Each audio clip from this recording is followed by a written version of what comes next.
ഓരോ ദിവസവും രാത്രി സ്വയം ആ ദിവസത്തെ നമ്മുടെ മുഴുവൻ ചിന്തകളെയും പ്രവൃത്തിയെയും പറ്റി വിശകലനം ചെയ്യുക.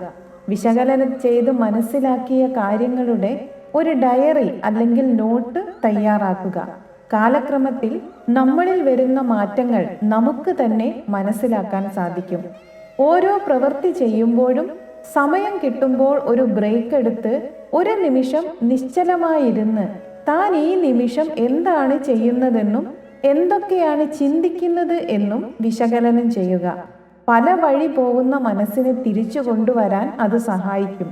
അല്ലെങ്കിൽ മനസ്സ് അവിടെ ഇല്ലെന്നെങ്കിലും അറിയാൻ കഴിയും. സ്വയം അപഗ്രഥനം ചെയ്ത് പഠിക്കാൻ ശ്രമിക്കാത്തവർ ഒരിക്കലും മാറ്റത്തിന് വിധേയരാവുകയില്ല. അങ്ങനെയുള്ളവർ വളരുകയോ തളരുകയോ ചെയ്യാതെ നിഷ്ക്രിയരായിത്തീരും. സ്വന്തം വിവേചന ശക്തിയെ സാഹചര്യങ്ങളുടെ സമ്മർദ്ദത്തിനനുസരിച്ച് മാറ്റിവെക്കാൻ ശ്രമിക്കാതിരിക്കുക. മറിച്ചായാൽ നമ്മുടെ കർമ്മത്തിന്റെ ശരിതെറ്റുകൾ മറ്റുള്ളവർ പാടി നടക്കുന്ന അവസ്ഥ വരും. ആവശ്യമില്ലാത്ത കാര്യങ്ങളിൽ സമയം പാഴാക്കുകയും കൂടുതൽ സമയം അവയിലേക്ക് ശ്രദ്ധ കേന്ദ്രീകരിക്കുകയും ചെയ്താൽ ആവശ്യമുള്ള കാര്യങ്ങൾക്ക് സമയമില്ലാതാവും.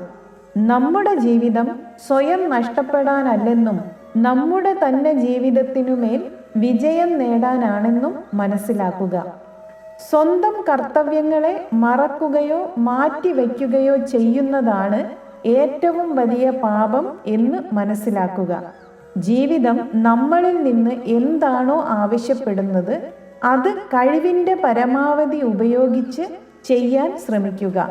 വിവേകത്തോടെയുള്ള ശരിയായ പ്രവൃത്തിയിലൂടെ എല്ലാ തടസ്സങ്ങളെയും കീഴടക്കി ജയിക്കാൻ ശ്രമിക്കുക.